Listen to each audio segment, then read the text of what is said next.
Hello friends, नमस्कार। स्वागत है आपका के ऑनलाइन एजुकेशन के इस प्लेटफॉर्म पर। दोस्तों, जैसा कि अपने इस प्लेटफॉर्म पर हम सिविल सर्विसेज और स्टेट एग्ज़ाम से जुड़े हुए कई विषयों का अध्ययन कर रहे हैं और प्रयास कर रहे हैं कि आपको घर बैठे एक ऐसे प्लेटफॉर्म पर सुविधा दी जाए जहां पर आप अपनी तैयारियों को एक नई ऊंचाइयां दे सकें। तो दोस्तों, हम उम्मीद कर रहे हैं कि आपको ये प्रयास सफल लग रहा होगा और आप बहुत ही अच्छा महसूस कर रहे होंगे। तो दोस्तों, आइए हम अपनी तैयारियों को और आगे बढ़ाते हैं और आज हम बात करने जा रहे हैं भारत के भूगोल की। और आज जिस चैप्टर के बारे में हम बात करेंगे वो है सॉयल, एक बहुत ही इम्पॉर्टेंट टॉपिक और जिसके बारे में हम कह सकते हैं कि भारत की वनस्पतियां, भारत की कृषि सब सॉयल पे डिपेंडेंट है। तो दोस्तों, आइए हम शुरू करते हैं अपना टॉपिक। और आप ऐसे प्लेटफॉर्म को पसंद करते रहिए, लाइक करते रहिए, सब्सक्राइब करते रहिए और भी दोस्तों को पहुंचाते रहिए अपने साथ में। साथ के आपके जो भी फ्रेंड्स वगैरह हैं उनको शेयर करिए दोस्तों, और बने रहिए हमारे चैनल के साथ में, इसे अपना ही चैनल समझिए। तो दोस्तों, स्वागत है आपका के ऑनलाइन एजुकेशन के इस प्लेटफॉर्म पर। दोस्तों, हम शुरू करते हैं अपना आज का टॉपिक जो है सॉयल। तो दोस्तों, जब हम बात सॉयल की करते हैं तो हमें सबसे पहले जानना होगा कि सॉयल क्या होता है। दोस्तों, सबसे पहले हम जानने का प्रयास करेंगे कि सॉयल क्या होता है। सॉयल क्या है, सबसे पहले हम ये देखेंगे कि क्या है ये। उसके बाद हम देखेंगे कि सॉयल कंपोनेंट क्या क्या हैं, सॉयल के कंपोनेंट क्या क्या हैं, कौन कौन से घटक हैं जिनसे बनकर सॉयल बना हुआ है, जिनसे मिलकर सॉयल बना हुआ है। तो सॉयल के कंपोनेंट हम देखेंगे। उसके बाद हम देखेंगे कि कौन कौन सी लेयर है जो सॉयल की पाई जाती है।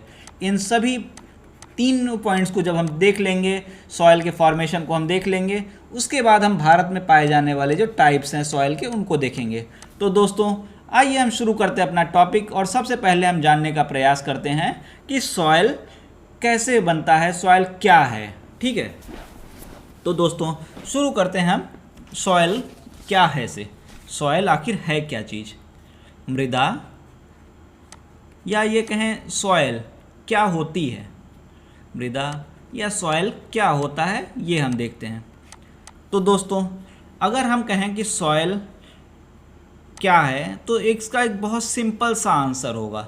जैसे मान लीजिए ये आपका क्रस्ट है, पृथ्वी का भूपरपटी है, भूपरपटी है।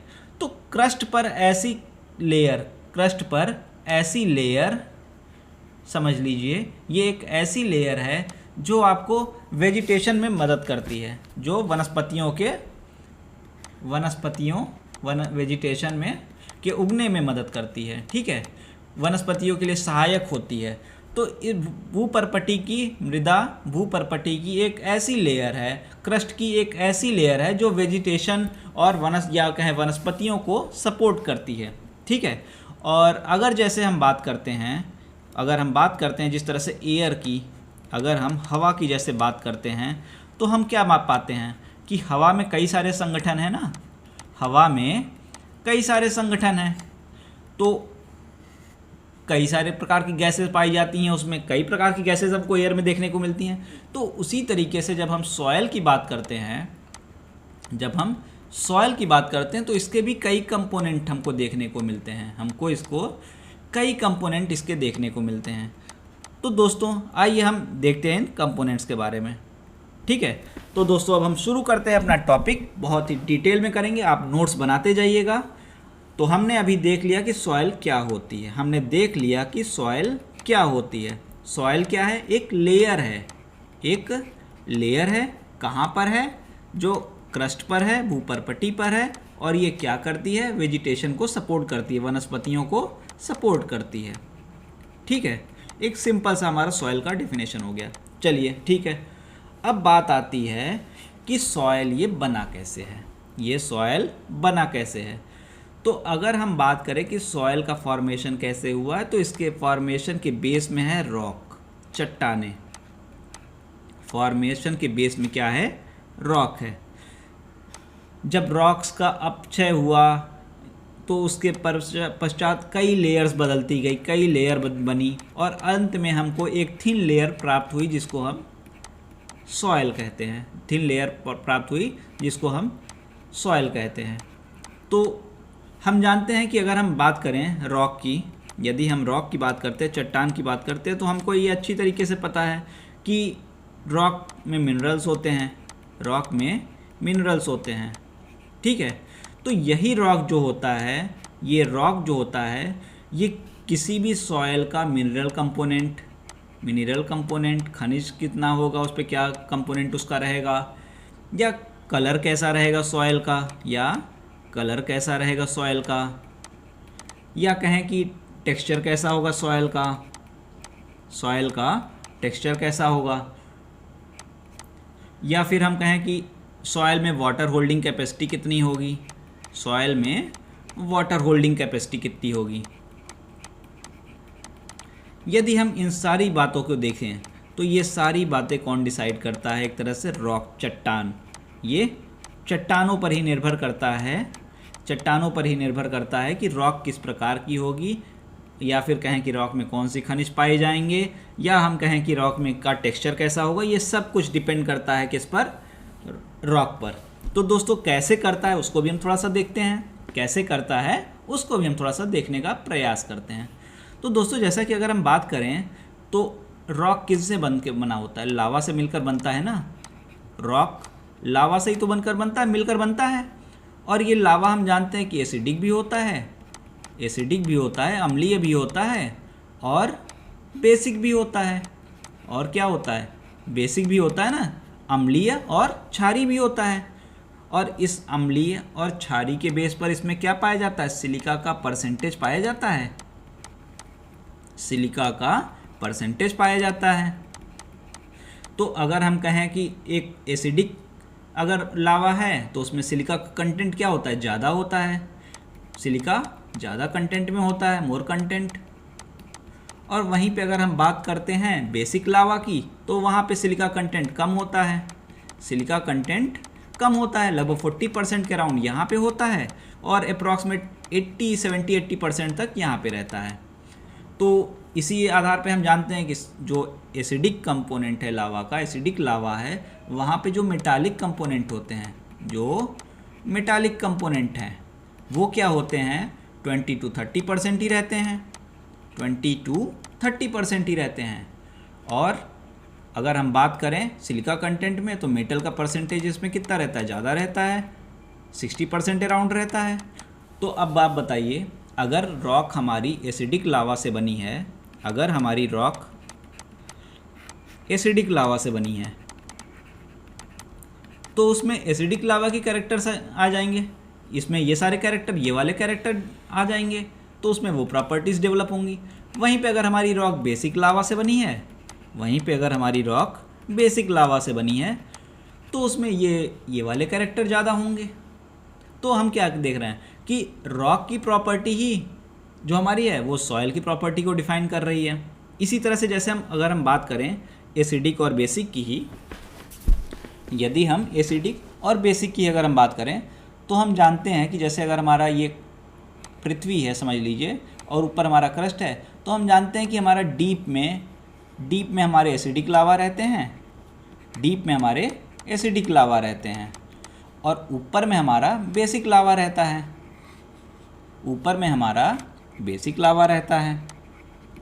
तो अब एक बात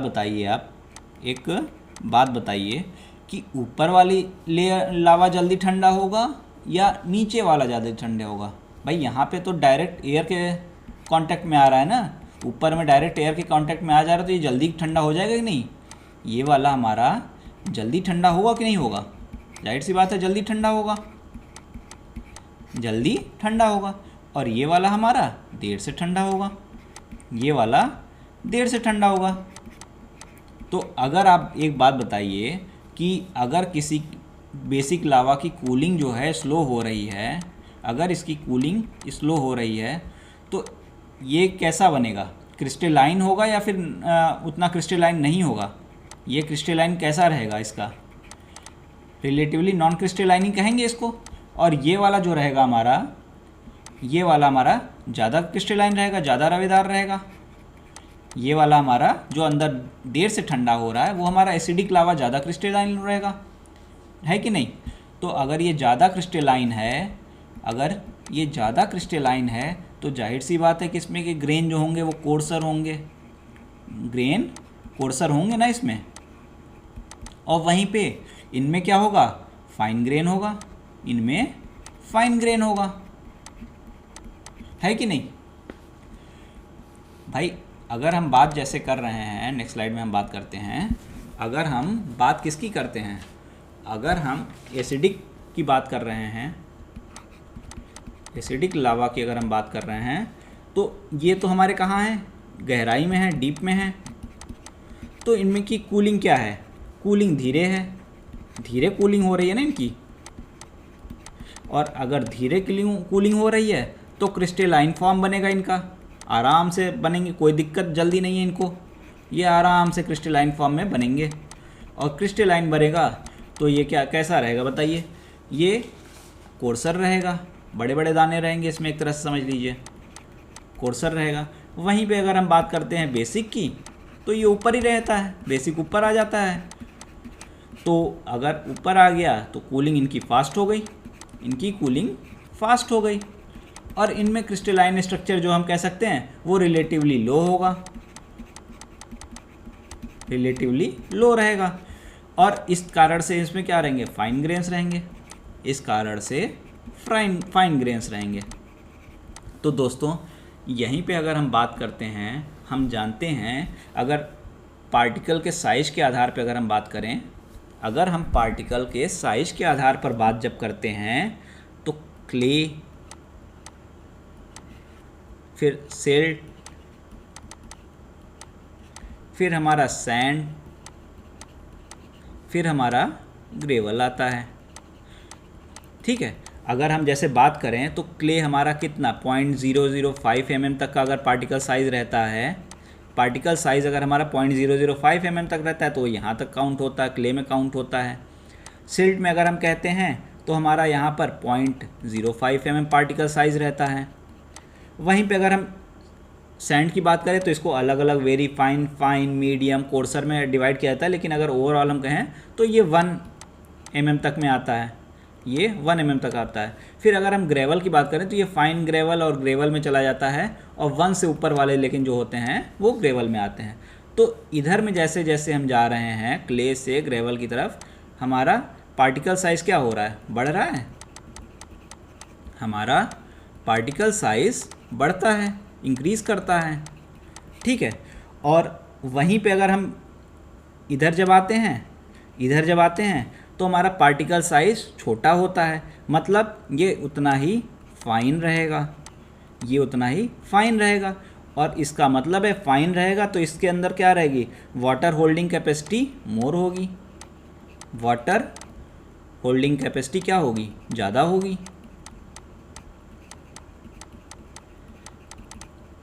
ज़्यादा रहेगी। और इधर हम कहेंगे तो इधर जो कोर्सर हो गया, इधर कोर्सर हो गया तो वाटर होल्डिंग कैपेसिटी क्या रहेगी हमारी, वाटर होल्डिंग कैपेसिटी कम होगी, वाटर होल्डिंग कैपेसिटी हमारी कम होगी इधर। तो हम क्या देख सकते हैं, जो हमारा रॉक है किस टाइप का है, रॉक किस फिर रॉक से ही हमारा ये भी पता चल गया कि नहीं कि अगर फाइनर क्रिस्टल उसके बन रहे हैं या कोर्सर बन रहा है तो उसकी वाटर होल्डिंग कैपेसिटी भी उसी हिसाब से होगी। तो वाटर होल्डिंग कैपेसिटी भी हमारी उसी से पता चली, उसके ग्रेन्स कैसे हैं, टेक्सचर भी हमको इसी से पता चल रहा है, उसका टेक्सचर भी हमको इसी से पता चल रहा है, ठीक है। और वहीं पे अगर थोड़ा सा हम और आगे बढ़कर बात करते हैं, अगर हम थोड़ा सा और आगे बढ़कर बात अगर हम करते हैं तो हम कलर का भी पता लगा सकते हैं, तो हम कलर का भी पता लगा सकते हैं। जैसे कि क्या होता है अगर कहीं पर प्लांट्स या ह्यूमस वगैरह ज़्यादा पाए जाते हैं, ऑर्गेनिक कंपाउंड अगर कहीं पे ज़्यादा होते हैं तो उससे क्या होता है, ऑर्गेनिक कंपाउंड्स कहीं पे अगर ज़्यादा होते हैं तो उससे ह्यूमस ज़्यादा होता है, और ज़्यादा ह्यूमस से क्या होता है, ब्लैक कलर डेवलप होता है। और या तो ब्लैक कलर होता है, एक तो चलिए ये चीज़ हो गई। दूसरा अगर हम वहीं पे और बात करते हैं तो हमारा जो बेसिक लावा है वो किससे बना होता है, बेसॉल्ट रॉक, उससे हमारा बेसॉल्ट रॉक बनता है, इससे हमारा बेसॉल्ट रॉक बनता है, ठीक है। और ये क्या होता है कलर में, जनरली ब्लैक होता है, ये जनरली ब्लैक होता है। तो हमारी सॉइल भी कैसी होगी, इसी तरीके की होगी, हमारी सॉइल भी तो ऐसी ही होगी। वहीं पे अगर हम एसिडिक लावा की बात करते हैं, वहीं पे अगर हम एसिडिक लावा की बात करते हैं अगर, तो एसिडिक लावा कैसा होता है, ग्रेनाइट से इससे ग्रेनाइट बनता है, इससे ग्रेनाइट बनता है जो रेड कलर में होता है, जो रेड कलर में होता है। तो इस तरीके से अगर हम बोलें, इस तरीके से अगर हम बोलते हैं तो इस हमारा इससे जो सॉयल ऑलमोस्ट बनेगा वो कैसा होगा, रेड कलर का होगा, रेड कलर का होगा। तो इस आधार पर अगर हम बोलें, अगर इंडिया का एक हम रफ डायग्राम जैसे अगर तुरंत बना के देख लें, अगर हम इंडिया का एक रफ डायग्राम बनाकर देख लें तो भैया हम तो जानते हैं ना कि हमारे ब्लैक सॉइल जो होता है हमारे डेक्कन साइड में जो है, यहाँ पे हमको ब्लैक मिल जाएगा, क्योंकि किससे बने हैं, ये बेसाल्ट रॉक से बने हैं। और इधर हमको ग्रेनाइट रॉक ज़्यादा मिलते हैं, इधर हमारे कौन से हो जाएंगे, इधर हमारे रेड सॉइल ज़्यादा हो जाएंगे, इधर हमारे रेड सॉइल ज़्यादा हो जाएंगे। और यहाँ पे हमारी हिमालय वाली में नदियाँ हैं, तो यहाँ पे हमारी जलोढ़ मृदा एलुअल सॉइल हो जाएगी। तो इस तरीके से ऑलमोस्ट तो हम तुरंत बता सकते हैं। अगर हमको रॉक की प्रॉपर्टी मालूम है, रिवर फ्लो मालूम है, तो हम तुरंत बता सकते हैं कि भाई कौन सी टाइप की सॉइल यहाँ पर हमारे कहाँ पर पाई जाती है। ये हमारा अप्रॉक्सीमेट 40% एरिया पर ये हमें कवर कर लेता है, बाकी बच्चे पे डेक्कन प्लेटू साइड में हमारा इधर ये ब्लैक कलर कर लेता है, और बाकी इधर हमारा ईस्टर्न साइड में रेड सॉइल कवर कर लेता है। तो इस तरीके से हम कलर भी बता सकते हैं इनका, ठीक।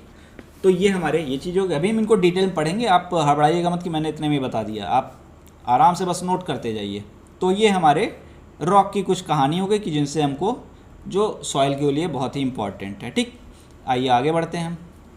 तो अगर रॉक्स है सॉइल बनाने के लिए इम्पॉर्टेंट, तो ऐसा नहीं है कि सिर्फ सॉइल ही इम्पॉर्टेंट है रॉक बनाने के लिए। सॉइल बनाने के लिए रॉक से सॉइल अगर बनना है तो कई और फैक्टर भी काम करते हैं, जैसे क्लाइमेट, जैसे अगर हमका इरोजन वेदरिंग वगैरह होता है ना, अपक्षय निक्षेपण वगैरह जो होगा वो क्लाइमेट के ऊपर ही डिपेंड करेगा ना, किस तरीके की विंड फ्लो कर रही है, किस तरीके का रेन हो रहा है, ये सारे फैक्टर्स भी उस पे ऊपर डिपेंड करते हैं, जिससे हमको पता चलता है कि इरोजन कैसा हो रहा है, वेदरिंग कैसी है। ये सारी चीज़ें जो होती हैं ये क्लाइमेट के ऊपर डिपेंड करती हैं, ठीक है। इनको क्लाइमेट ही कंट्रोल करता है। तो एक फैक्टर तो हमारा रॉक हो गया जो सॉइल को कंट्रोल करता है या फॉर्मेशन में मदद करता है, दूसरा हमारा क्लाइमेट हो गया, ठीक है। थर्ड जो हमारा फैक्टर होता है उसको हम कह सकते हैं टोपोग्राफी कह सकते हैं। देखिए, मान लीजिए अगर आप दो शेप कोई दो शेप लीजिए, एक ये है, एक ये है, ये प्लेन है, ये थोड़ा सा स्लोप पे है, ये थोड़ा सा स्लोप पे है, ये प्लेन में है। तो यहाँ पर क्या देखेंगे आप, यहाँ पे सॉइल टिकेगी क्या, वो तो सॉइल जो होगा उसका ट्रांसपोर्टेशन होता रहेगा, वो यहाँ से वहाँ पे मूव करती रहेगी। तो इनमें क्या वेजिटेशन अगर हम देखें या फिर हम सॉइल की रुकने की प्रवृत्ति देखें तो वो क्या रहेगी, क्या वो नहीं रहेगी, सॉइल मूव करता रहेगा, सॉइल की प्रॉपर्टीज़ बदलती रहेंगी। जबकि यहाँ पे ऐसा नहीं रहेगा, यहाँ पे सॉइल का डिपोजिशन होता रहेगा, यहाँ पे सॉइल का डिपोजिशन प्रॉपर रहेगा। तो जो टोपोग्राफी होती है वो भी फैक्टर एक होता है, वो भी एक इम्पॉर्टेंट फैक्टर है सॉइल के लिए। तो अभी हमने 3 फैक्टर देख लिए, एक हमारा क्या था, रॉक, दूसरा हमारा कौन सा था, क्लाइमेट जलवायु, तीसरा हमारा टोपोग्राफी हो गया, ठीक है। और एक और अगर हम फैक्टर की हम बात करें, जैसे हमने अभी थोड़ा सा ह्यूमस की हमने बात कर दी थी पहले ही, जब हम कलर की बात कर रहे थे तो ह्यूमस की हमने बात कर दी थी। देखिए, जो सॉयल होते हैं उसको भी अगर हम बात करते हैं तो सॉयल में क्या होता है, कई बार हमारे जो रॉक्स वगैरह हैं वहाँ पे ऑर्गेनिक लेयर्स में, सॉयल की ऑर्गेनिक लेयर्स की अगर हम बात करते हैं तो जो हमारे रॉक के नीचे कौन कौन सी चीज़ें, प्लांट्स या फिर विभिन्न प्रकार के जीव हो गए हमारे, ये रॉक के नीचे दबे हुए हैं, ये हम जानते हैं। इनका डिकम्पोजिशन हुआ है, तो इनका अगर डिकम्पोजिशन होने के बाद में इनको ह्यूमस कहा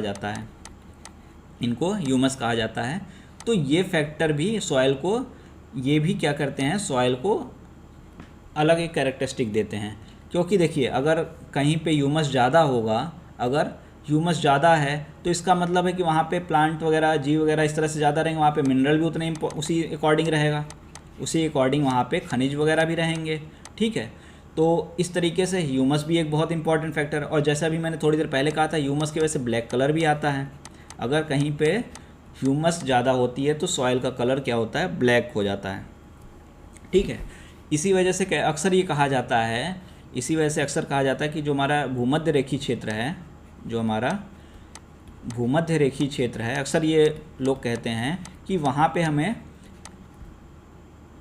हमको ये ह्यूमस ज़्यादा मिलता है, ह्यूमस ज़्यादा मिलता है, इसलिए वहाँ की सॉइल ब्लैक होती है, वहाँ की सॉइल ब्लैक होती है। बट ऐसा एक्चुअल में नहीं है। यहाँ पे ह्यूमस तो ज़्यादा मिलता है, यहाँ पर ह्यूमस तो बहुत ज़्यादा मिलता है, बट यहाँ पर बैक्टीरिया वगैरह भी बहुत हैं, यहाँ पर बैक्टीरिया वगैरह भी बहुत हैं जो इस ह्यूमस को समाप्त कर देते हैं, जिस कारण से बहुत ज़्यादा ब्लैक सॉइल यहाँ पर नहीं मिलती है। बट अगर हम वहीं पे थोड़ा सा पोल्स की तरफ जाने लगें, और जब हम पोल्स की तरफ जाते हैं तो हम देखते हैं कि जहाँ पर जिस स्थान पर हमको इस तरह का मतलब अगर हमको एटमॉस्फेयर मिले जहाँ पे मॉडरेट टेम्परेचर वगैरह है, मॉडरेट ह्यूमिडिटी रहे, मॉडरेट टेम्परेचर मॉडरेट ह्यूमिडिटी रहे, वहाँ पर हमको इतने बैक्टीरिया नहीं मिलते हैं।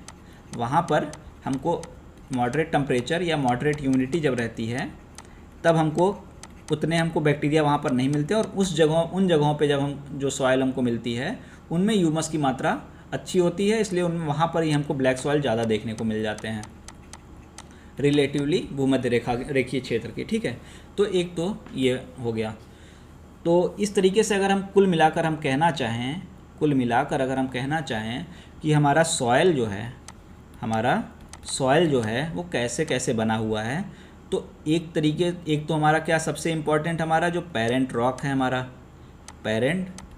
है हमारा उससे बना है।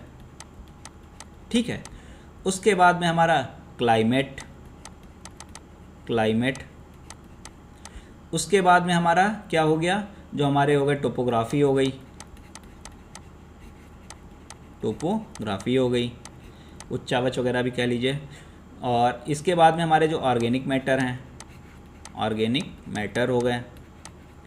और इन सब से ऊपर टाइम तो लगेगा ना। ये जब सब मिल जाते हैं और इनका प्रोसेस बनता है, इनसे प्रोसेस होता है, इनसे प्रोसेस हो रहा है, तो उसके बाद में हमको यहाँ पर सॉइल मिल जाती है।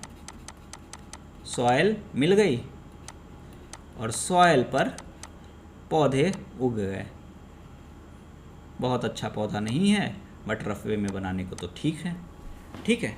तो इस तरीके से सॉइल के ये फंक्शन हैं जिनसे मिलकर ये कंपोनेंट कह लीजिए, फंक्शन कह लीजिए, जो कहना है कह लीजिए, घटक कह लीजिए, इनसे हमारा सॉइल बनता है। तो ये तो हो गई बारी हमारी किसकी, सॉइल की। अब हम थोड़ा सा बात करेंगे सॉइल के लेयर की। देखिए अगर हम बात करें तो हमको ऊपर में जो जितना दिख रहा है ना, तो ऐसा नहीं कि सिर्फ वहीं पे सॉइल है। सॉइल की एक अलग अलग लेयर होती है। अगर हम जैसे बात करें तो नीचे हमारा सबसे पहले क्या होता है, बेसिक पेरेंट हम कह सकते हैं, हमारा जो पेरेंट मटेरियल है या हमारा कह सकते हैं जो हमारा रॉक है वो है। फिर इसके बाद में धीरे धीरे इसका अपक्षय होना चालू होता है। उसके बाद में इसकी अलग अलग लेयर बनती जाती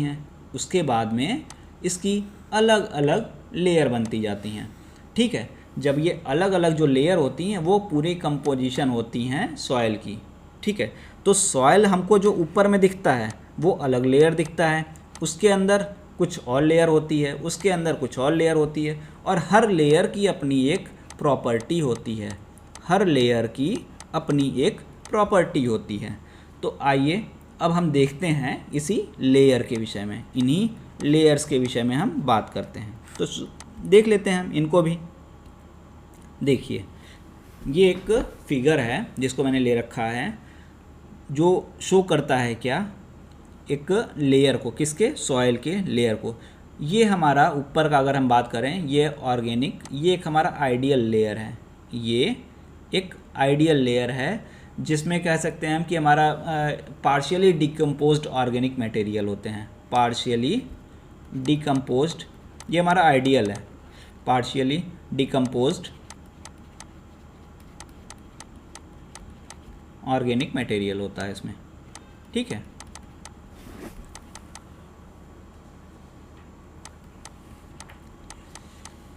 और अगर हम कहें कि इसमें क्या कह सकते हैं, तो ह्यूमस वगैरह मिलते हैं, इसमें ह्यूमस वगैरह मिलते हैं, और इसको ओ से फॉर ऑर्गेनिक इसीलिए कहते हैं क्योंकि यहाँ पे ऑर्गेनिक कंपाउंड वगैरह रहते हैं, बहुत पार्शियल डिकम्पोजिशन होता है, और ये एक आइडियल है, ये आइडियल है, ठीक है।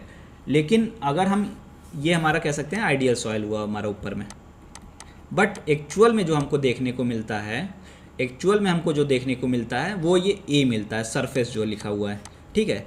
इस ए को हम कहते हैं टॉप सॉइल, क्या कहते हैं, टॉप सॉइल। ये हमारा एक्चुअल हमको लेयर जो देखने को मिलती है वो ये है। इसमें जैसे क्या होते हैं, ह्यूमस तो होगा ही होगा, ह्यूमस होता है, साथ ही साथ जो लिविंग क्रिएचर हैं वो भी देखने को मिल जाते हैं, लिविंग क्रिएचर भी देखने को मिल जाते हैं, इनऑर्गेनिक मटेरियल भी देखने को मिलता है, जो हम डिफरेंट कंपोनेंट कहते हैं ना कि हाँ ये कंपोनेंट मिलता है यहाँ पर, नाइट्रोजन पोटेशियम दुनिया भर की बातें हम करते हैं, वो सारी चीज़ें यहाँ पर हमको देखने को मिलती हैं। तो ऊपर वाला लेयर जो हमारा क्या हुआ, वो आइडियल हुआ। उसके बाद में ये सेकेंड लेयर जो है वो हम इसको बोलते हैं ए हम इसको बोलते हैं, इसको, इनका फिक्स है सिंबल, ये सिंबल हमको याद रखना होगा, ओ ए बी सी आर, ठीक है। इसमें एक लेयर नहीं दिया हुआ है, उसको भी हमको देखना होगा। यहीं पे बीच में एक लेयर और आती है, ई लेयर, इस फिगर में एक लेयर नहीं दिया हुआ है, ई लेयर, उसको भी हमको देखना होगा। यहीं से आप उसका थोड़ा सा डिवीज़न कर दीजिए, इसका डिवीज़न आप कर दीजिए थोड़ा सा, ठीक है। तो देखते हैं हम थोड़ा सा किस तरीके से हो सकता है। तो अगर जैसे हम बात करते हैं, अगर हम बात करते हैं ओ और ए के बाद में हमारा ये बी नहीं आता एक्चुअल में हमारा यहाँ पे ई आता है। मुझे कोई और फिगर लेना चाहिए था इसमें ई भी हो। ये ई में क्या होता है, देखिए ई में क्या होता है, जैसे आप जब इरिगेशन वगैरह कर रहे होते हैं, जब आप इरिगेशन वगैरह कर रहे होते हैं तो क्या होता है, जो वाटर होता है, जो वाटर है यहाँ से अंदर जाता है, वाटर इधर से अंदर जाता है। तो जब वाटर अंदर जा रहा है, वाटर जब अंदर जाता है, ठीक है, तो क्या होता है, वाटर जब अंदर जाता है तो कुछ मिनरल्स जो होते हैं, कुछ मिनरल जो होते हैं वो क्या होते हैं, वो वाटर में सॉल्युबल होते हैं, वो वाटर में सॉल्युबल होते हैं, ठीक है। तो वो मिनरल भी इसके साथ में क्या होते हैं, अंदर जाने लगते हैं, वो मिनरल भी अंदर जाने लगते हैं यहाँ तक। और ये वाला जो ई लेयर होता है, यहाँ पर क्या होता है, इस ई वाले लेयर में ये मिनरल रुकते नहीं हैं, ये वाटर के साथ में नीचे जाते रहते हैं। यहाँ पर मतलब ये मिनरल यहाँ से पास होता रहता है, और इसको नाम दिया जाता है, इस ई वाले को जो नाम दिया जाता है, इसको नोट कर लीजिए, एलिवेटेड होरिजन, एलिवेटेड होरिजन मतलब वही लेयर हुआ, परत, ठीक है। तो इस तरीके से इसमें क्या होता है, जो मिनरल, जिस तरह से जो मिनरल वगैरह हैं वाटर में सॉल्युबल हैं, वो नीचे जाते रहे। तो अब यहाँ से मान लीजिए जब मिनरल नीचे जा रहा है तो एक गैप क्रिएट हो जाएगा ना यहाँ पे, तो यहाँ पर अक्सर क्या होता है, गैप क्रिएट हो जाता है, और यहाँ पर मिनरल रुकता नहीं है, यहाँ से नीचे चला जाता है। और इसी नीचे जाने के कारण इसको जोन ऑफ लीचिंग भी बोला जाता है, जोन ऑफ लीचिंग भी बोला जाता है, ठीक है। और उसके बाद में ये हमारा आता है बी वाला रीजन, बी वाला रीजन आता है। बी वाला रीजन हमारा होता है सब सॉइल का। सब सॉइल मतलब ये हुआ कि यहाँ पर जो हमारा है, यहाँ पर ये जो हमारे मिनरल वगैरह आते हैं, जो हमारे मिनरल वगैरह होते हैं, वो यहाँ पर इकट्ठे होना शुरू हो जाते हैं, वो यहाँ पर इकट्ठे हो जाते हैं, मिनरल एक्युमुलेट हो जाते हैं,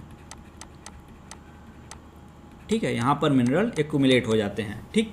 और इस तरीके से अगर यहाँ पर क्या फर्दर इसके बाद में मूवमेंट नहीं होता है, यहाँ पर मूवमेंट बंद हो जाता है, यहाँ इसके बाद में मूवमेंट बंद हो जाता है। यहाँ पर मूवमेंट होता रहता है, यहाँ पर मूवमेंट बंद हो जाता है और यहाँ पर मिनरल वगैरह एक्यूमुलेट हो जाते हैं, इसको सब सॉइल बोलते हैं। फिर जब हम नीचे आते हैं, सब स्ट्रेटम की बात अगर हम करते हैं यहाँ पर सी की, इसको सी से डिनोट किया जाता है। तो यहाँ पर ये हमारे जो हैं सबसे नीचे अगर हम देख लीजिए, इनको बेड रॉक जो हैं, ये बेड रॉक जो हैं ये हमारे पेरेंट मटेरियल हो समझ लीजिए हो गए। इनका जब निक्षेपण वगैरह अपक्षय वगैरह चालू हो जाता है तो प्रोसेस जो चालू होता है मृदा निर्माण का वो यहाँ होता है। मृदा सॉयल फॉर्मेशन, यहाँ सॉयल फॉर्मेशन यहाँ से शुरू होता है। ठीक है, तो ये हमारा पहला स्टेज होता है जहाँ से सॉयल फॉर्मेशन हुआ कि जो पेरेंट रॉक है उनका अपक्षय वगैरह स्टार्ट हुआ, अपर्दन वगैरह शुरू हुआ है, तो उसके बाद में हमारा सॉयल चालू बनना शुरू हो गया है। तो ये हमारी सॉयल की डिफरेंट लेयर होती हैं। सबसे ऊपर ओ, फिर ए, फिर ई, फिर हमारा बी, फिर सी, फिर आर। ठीक है, तो इस तरीके से ये चलते हैं, इस तरीके से ये चलते हैं। ठीक है, तो सी में क्या हुआ, हमारा वेदरिंग जस्ट स्टार्ट हुआ है। तो इस तरीके से हम कह सकते हैं। और इस बेड रॉक को आर से इसलिए डिनोट किया जाता है कि इसको रेगोलिथ भी कहा जाता है, इसलिए इसको आर से डिनोट कर देते हैं। तो ये हमारे ओ, ए, बी, सी, आर से भी हम कह सकते हैं सॉयल का हमारा लेयर के विषय में। सॉयल का लेयर इन पे यही होते हैं। इनको याद रखिएगा सीक्वेंस में, क्योंकि ये सीक्वेंस में बिल्कुल नाम दिए गए हैं। इनके सीक्वेंस कभी कभी एग्ज़ाम में पूछे जाते हैं, इसलिए इनको याद रखिएगा। ठीक है, इसके बाद हमारा जो टॉपिक आता है वो है type of soils, type of soils in India, type of soils in India, ये हमारा टॉपिक आता है। और इस टॉपिक को हम अपने नेक्स्ट पार्ट में करेंगे। तो दोस्तों उम्मीद कर रहे हैं कि आपको ये पार्ट काफ़ी पसंद आया होगा और आपने एक एक कॉन्सेप्ट को अच्छे से नोट कर लिया होगा।